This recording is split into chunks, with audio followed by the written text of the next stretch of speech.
Kaip veikia LifeWave technologija ir naujas produktas X39, kuris aktyvina organizmo kamieninių ląstelių gamybą.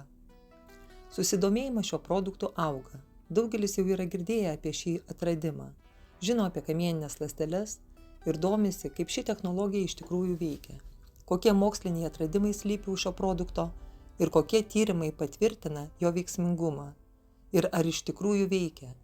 Kitaip tariant, LifeWave yra belaidė ryšio su žmogaus kūno technologija atliekama naudojant šviesos fotonus. Šios technologijos istorija siekia 20 metų, kai Jungtinių valstijų armija pradėjo tyrimus, siekdama iššifruoti žmogaus kūno komunikacijos sistemos mechanizmą. Novatoriškų tyrimų tikslas buvo išbandyti, kaip stimuliuoti organizme snaudžiančius savęs gijimo procesus, naudojant vibracijos dažnio energiją, tai yra nenaudojant cheminių tablečių. Faktas yra tas, kad mūsų kūnas yra ne tik cheminis, bet ir elektrocheminis. Šie reiškiniai kontroliuoja sudėtingus biochemijos procesus mūsų kūne. Pavyzdžiui, vienas didžiausių to meto atradimų buvo vokiečių mokslininkas profesorius Fritzo Alberto Popo tyrimas, kuris atrado, kad mūsų DNR skleidžia šviesos fotonus. Tokiu būdu paaiškėjo, kad šviesa yra mūsų kūno komunikacijos sistemos dalis. Prieš 20 metų vienas iš pakviestų dirbti prie šio uždaro karinio projekto buvo mokslininkas Davidas Šmitas, kuris po 4 metų tyrimo iššifravo, kaip galime aktyvuoti šiuos procesus. Šmitas išrado ir sukūrė specialią kristalinę struktūrą, kuri skleidžia specifinį signalą, o tada įdėjo šią struktūrą į hermetiškai uždarytą polimerinį pleistrą. Iškart po užklijavimo ant kūno ši uždara kristalinė struktūra aktyvuojama veikiant žmogaus kūno temperatūrai, kuri taip pat yra mūsų kūno skleidžiama šviesa. Tai galime matyti naudodami terminio vaizdo kamerą. Infraraudonųjų spindulių srityje kristalinė struktūra atspindi labai tikslų šviesos fotonų srautą. Tai yra tikslų šviesos bangos dažnį, kurį mūsų kūnas suvokia kaip komandą aktyvuoti kamieninių ląstelių gamybą. Šį bioelektrodą galite palyginti su maža kvarcine radijo stotimi, kurioje yra įdėtos mikroskopinės kristalinės antenos. Šis radijo imtuvas 24 valandas per parą siunčia signalą, kuris atkuria mūsų organizme galingiausių medžiagų gamybą iki tokio lygio, kurį turėjome jaunystėje. Pats kristalinių struktūrų gamybos metodas, žinoma, yra patentuotas. Šiuo metu Davidas Šmitas turi daugiau nei 100 patentų, kurie saugo jo atradimus ir sukūrė technologiją, kurią įteisino daugelis nepriklausomų institucijų. Pirmiausia, norėčiau suteikti dėmesį į bioelektrodą X39, kuris aktyvuoja kamieninių ląstelių gamybą. Apie šį atradimą turėtų žinoti visi, nes šio elektrodo kūrimas truko 10 metų ir tyrimams buvo išleista milijonai $, norint nustatyti, koks signalas aktyvuoja kamieninių ląstelių gamybą, be injekcijų ir cheminių tablečių. Jis atkuria jaunystės molekulės, kuri medicinoje vadinama vario peptidų gamyba mūsų organizme. Yra atlikta daugiau nei 500 nepriklausomų klinikinių tyrimų apie patį vario peptidą, todėl šios molekulės veikimas yra labai gerai žinomas ir ji veikia kaip labai stiprus moduliatorius. Kodėl taip svarbu? Genai, žinoma, yra mūsų DNR dalis, kuri veikia kaip biblioteka, kurioje mūsų kūnas saugo instrukcijas, kaip kiekviena ląstelė turėtų funkcionuoti ir kaip ji turėtų atsigauti. Tačiau kartais veikiant laisviesiems radikalams, toksinams, sunkiesiems metalams, stresui, įskaitant emocinį stresą, mūsų genai gali būti sutrikdyti ir net pažeisti. Dėl to ląstelė negauna aiškios informacijos, kaip tinkamai funkcionuoti ir atsigauti. Todėl vario peptidas veikia kaip genų reguliatorius, padėdamas atkurti tinkamą jų veikimą, o tai savo ruožtu padeda atkurti tinkamą mūsų organizmo sistemų kontrolę. Štai ką tyrimai sako apie patį tripeptidą.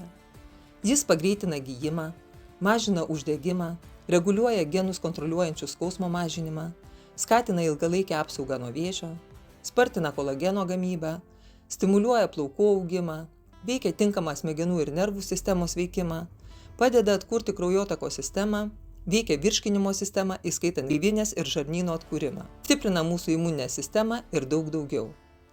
Visus šios tyrimus galima rasti medicininėje literatūroje arba Nacionalinėme sveikatos institute. Turime technologiją LifeWave, bioelektrodo pavidalu, kuri natūraliai atkuria šio vario peptido gamybą iki jaunystės lygio saugiai be injekcijų. Mūsų kūnas pradeda gaminti šį vario peptidą optimaliais kiekiais. Be to, vario peptidas iš naujo atstato 4200 genų, kurie kontroliuoja pagrindinių mūsų kūno sistemų sveikatą. O tai savaime yra vertinga informacija ypač tiems, kurie nori padidinti mūsų pačių kamieninių ląstelių gamybą.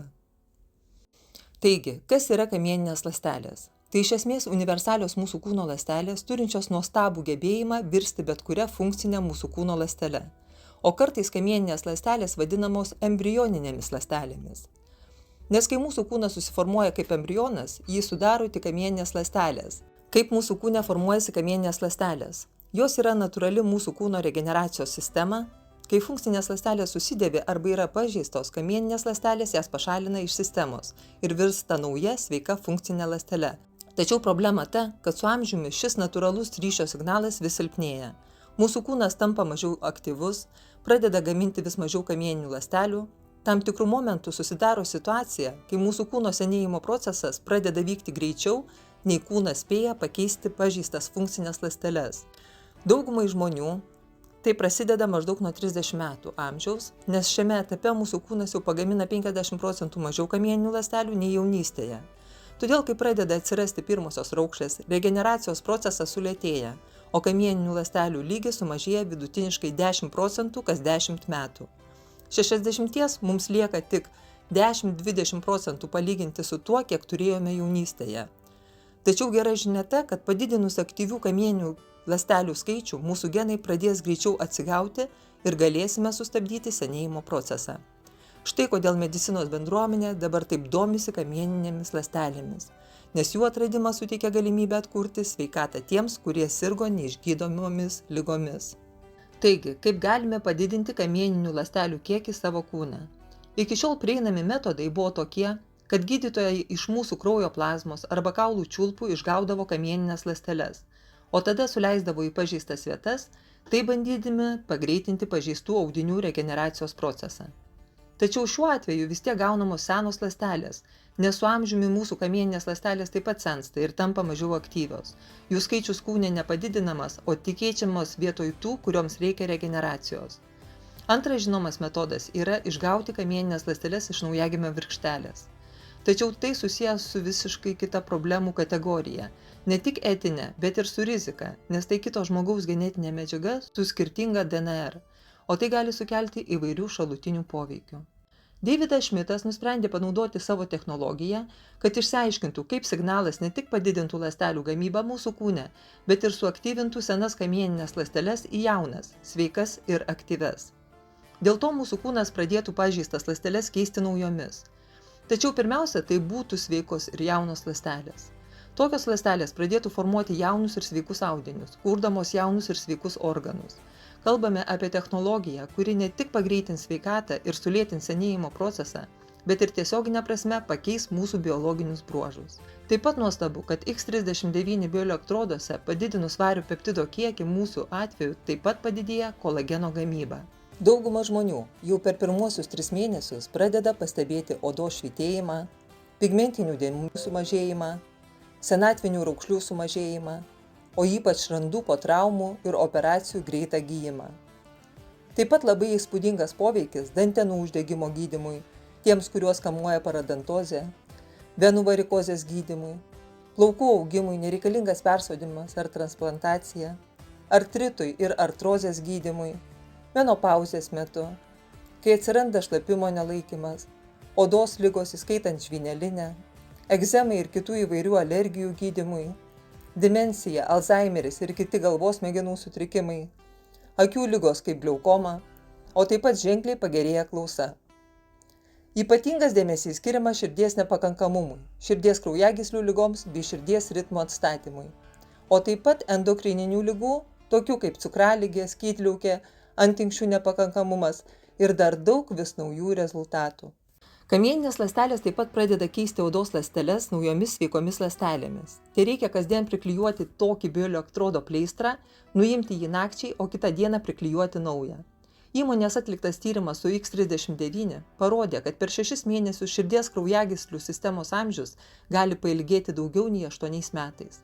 Todėl apie šį atradimą kalbama vis garsiau, nes iki šiol nebuvo veiksmingo būdo saugiai aktyvuoti kamieninės ląsteles be injekcijų ir be šalutinio poveikio. Įdomu tai, kad apie 50% žmonių jau po pirmųjų 30 dienų jaučia reikšmingą pagerėjimą. Daugiau nei 90% atvejų pastebi reikšmingą pokytį per pirmuosius 3 mėnesius. Apskritai, norint pasiekti reikšmingą regeneraciją, šį bioelektrodą rekomenduojama naudoti bent mėnesį kas 10 gyvenimo metų. Taigi, jeigu jums 55, rekomenduojama naudoti apie 5,5 mėnesio. Tačiau poveikis tampa labiau pastebimas kiekvieną savaitę, nes kuo ilgiau turime padidėjusi naujų sveikų kamieninių ląstelių kiekį, tuo daugiau laiko mūsų kūnas turi regeneruoti senas pažeistas ląsteles.